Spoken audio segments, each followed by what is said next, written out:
Library of Babel. Une carte action qui nous permet de piocher des cartes. On n'en a jamais assez avec la famille Logos des cartes en main.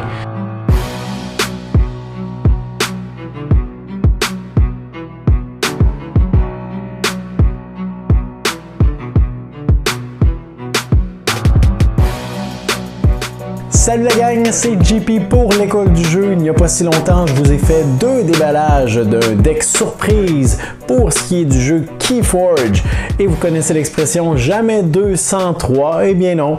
Alors aujourd'hui, j'ai décidé de vous faire un autre déballage et présentation rapide de ce deck mystère de Keyforge. Alors ce que je vous propose dans les prochaines minutes, c'est d'ouvrir ce paquet, analyser chacune des familles qu'il compose et vous présenter brièvement chacune des cartes pour que vous me laissiez encore une fois des commentaires, des feedbacks sur les différentes familles et sur vos expériences avec ce jeu.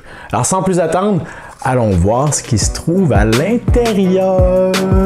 Nous voici en présence du 3e deck que je vous présente sur la carte de ce jeu du nom de Keyforge qui fait beaucoup parler ces temps-ci. 3e deck unique à travers le monde selon ce que Fantasy Flight nous dit. Alors, eh bien, sans plus attendre, je crois que nous allons ouvrir la boîte, regarder ce que notre paquet de cartes nous propose aujourd'hui. Alors, je vous en fais l'ouverture hors caméra quelques instants pendant que je me bats avec le paquet. Alors, nous avons juste ici, je vais essayer de vous montrer ça sans trop avoir de reflet, notre paquet du nom de The Wise Cerebra Ford Linguist.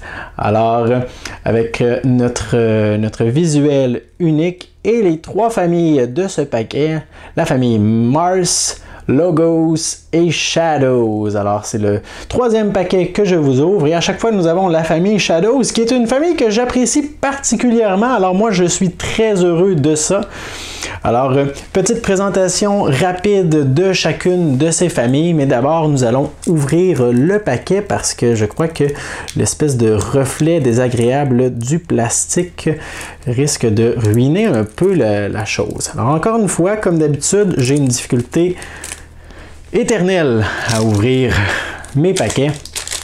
Alors, nous allons tout simplement prendre la carte du dessous, qui est la carte de référence, qui nous montre toutes les cartes qui composent notre paquet, et nous allons la mettre de côté juste ici.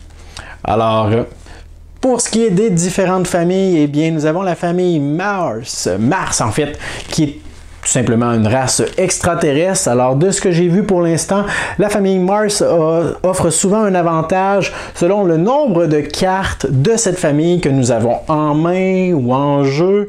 Il y a possibilité également de faire du dégât sur plusieurs créatures réparties. On peut voler ou en fait prendre pas vraiment prendre contrôle, mais un petit peu comme enlever les créatures adverses aussi. La famille Logos, qui est la famille qui va offrir des combos sans fin éternels à répétition de façon presque abusive. Alors ça peut être très intimidant pour l'adversaire. Et la famille Shadows qui en fait va avoir des habiletés qui vont les rendre un peu plus difficile à atteindre pour ce qui est des créatures du moins, et des cartes qui vont pouvoir permettre de voler de l'Amber, qui est un peu comme la ressource dans ce jeu pour permettre la condition de fin de partie et gagner le duel. Alors on commence, je vous présente chacune des cartes de façon assez rapide.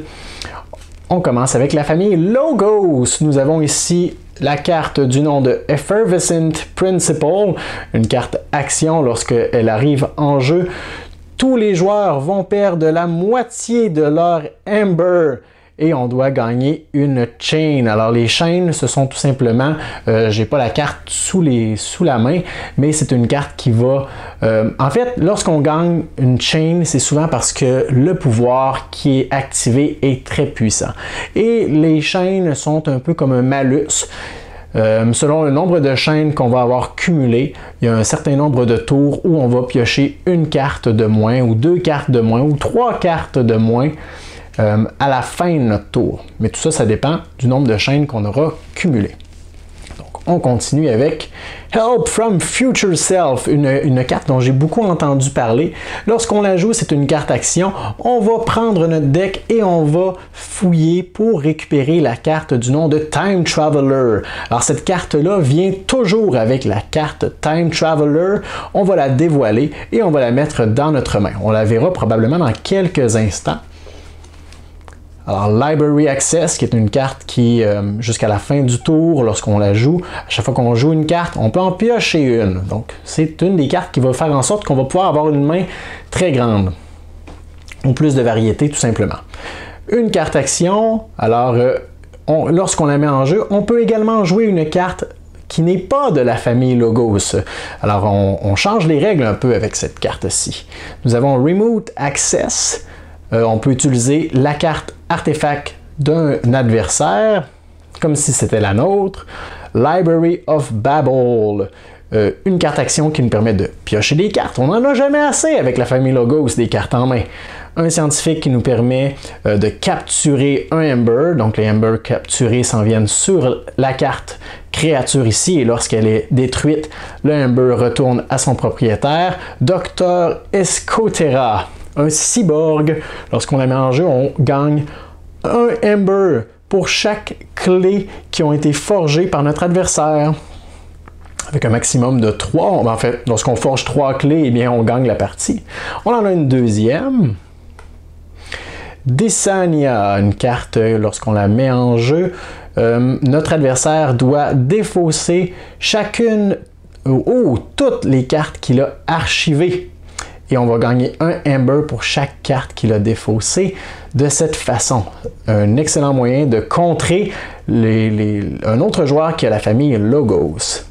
Nous avons notre fameux Time Traveler dont on parlait un peu plus tôt, une créature. Lorsqu'on la met en jeu, on pioche 2 cartes. Et comme action, on peut prendre notre Time Traveler et le remélanger dans le paquet pour qu'il revienne, pour qu'on le remette en jeu, pour piocher 2 cartes, pour qu'on fasse l'action, de le renvoyer dans notre deck. Et on peut faire ça à répétition. Probablement l'une des dernières cartes Logos, c'est un upgrade, alors une amélioration.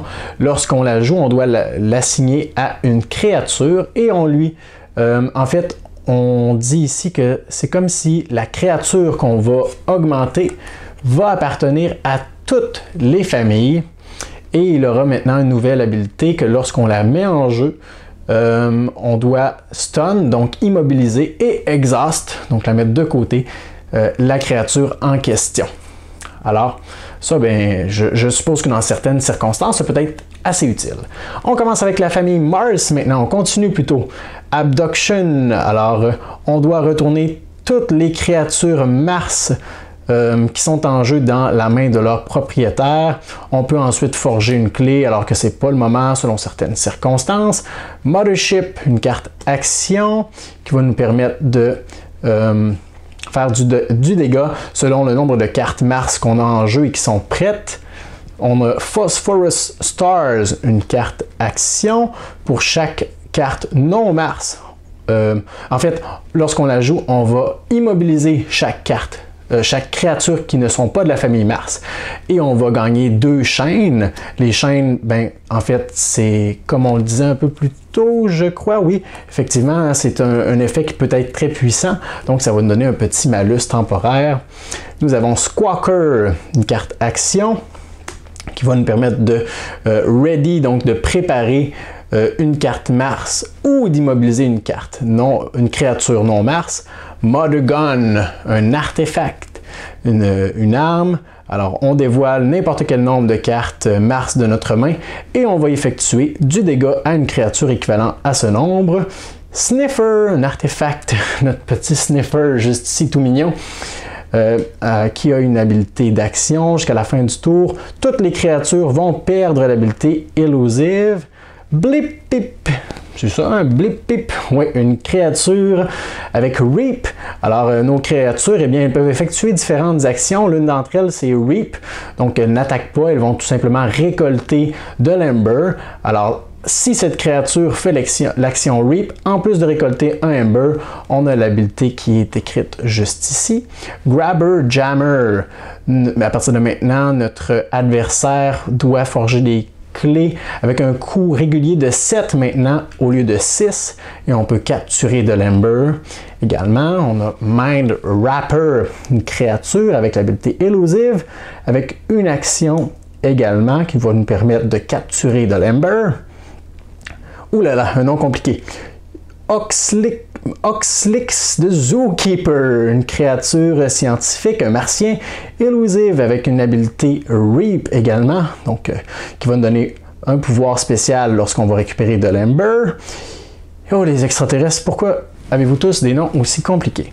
Xilix Dominator, Taunt. Oh, je pense que c'est la première carte que je jouais avec l'habilité Taunt. Et souvent, en fait, dans ce cas-ci, c'est une créature qui est très résistante, quand même une armure. Donc, si elle se fait balancer 3 de dégâts, le premier dégât sera annulé et les 2 autres vont être ajoutés sur la carte. Mais l'habilité Taunt va faire en sorte que les voisins de cette carte, donc la créature qui est à la gauche et à la droite de la carte, ne peuvent pas être attaqués à moins qu'ils aient Taunt aussi. Alors, cette carte-là va protéger les 2 cartes voisines, à moins que cette carte-ci soit détruite.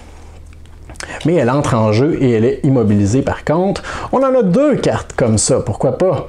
On continue en fait avec la famille Shadows, Hidden Stash, qui va nous permettre d'archiver une carte intéressante. Miasma, une carte qu'on connaît bien, qui va limiter en fait notre adversaire pour ce qui est de l'étape de forge de la clé. Nerve Blast, une carte action, lorsqu'on la met en jeu, on vole un Ember et on peut en plus faire 2 dégâts à une créature. La carte Oubliette, qui est une carte action, on peut Purge a creature with power 3 or lower. Donc lorsqu'on la met en jeu, cette carte action, on peut prendre une carte créature de n'importe où sur le jeu avec un pouvoir de 3 ou moins et l'enlever, la retirer complètement de la partie. Notre marteau subtil, carte que j'aime bien, du moins le visuel et le nom, qui va enlever une carte de façon aléatoire dans la main de notre adversaire. Massis Asp, tiens, première fois que je vois cette carte, créature, Squirmish et Poison. Oh, poison, ça c'est bon. Aussitôt que cette carte est en situation de combat, peu importe la résistance de son adversaire, l'adversaire va mourir à cause du poison. On a Nexus ici, un cyborg élusive avec Reap en plus. On en a 2. Nous avons ici Naughty the Thief, élusive, encore une fois, donc plus difficile à atteindre, et elle peut voler de l'Ember à l'adversaire. On en a 2, super, il nous reste seulement 2 cartes dans notre paquet. Nous avons ici à l'envers, oh, dans quel sens ça va ça? C'est une amélioration. Les cartes amélioration, j'ai toujours le réflexe, on est habitué d'avoir les images en haut, c'est le contraire pour les cartes amélioration, c'est logique en fait parce que on va venir les insérer de cette façon. Donc, on a ici Silent Dagger. On va ajouter l'habilité Reap à une créature. Donc, lorsqu'on va produire un Ember, on va pouvoir en plus effectuer 4 de dégâts à une créature qui est sur les flancs, donc d'un côté ou de l'autre du champ de bataille. Et notre dernière carte sera une deuxième Silent Dagger. Alors voilà pour notre paquet composé des familles Mars, Logos et Shadows, ce paquet du nom de The Wise Cerebra Ford Linguist. Alors je m'attends à ce que vous me laissiez dans les commentaires de cette vidéo ce que vous pensez de ce paquet et de la combinaison de ces 3 familles également. Avez-vous un paquet vous-même avec cette combinaison? Avez-vous une famille préférée, favorite ou une famille que vous détestez jouer, que vous trouvez un peu plus faible que les autres? Que pensez-vous de cette configuration? Laissez-moi toutes ces informations dans les commentaires sous la vidéo. Moi, je vous dis merci pour votre écoute et à la prochaine.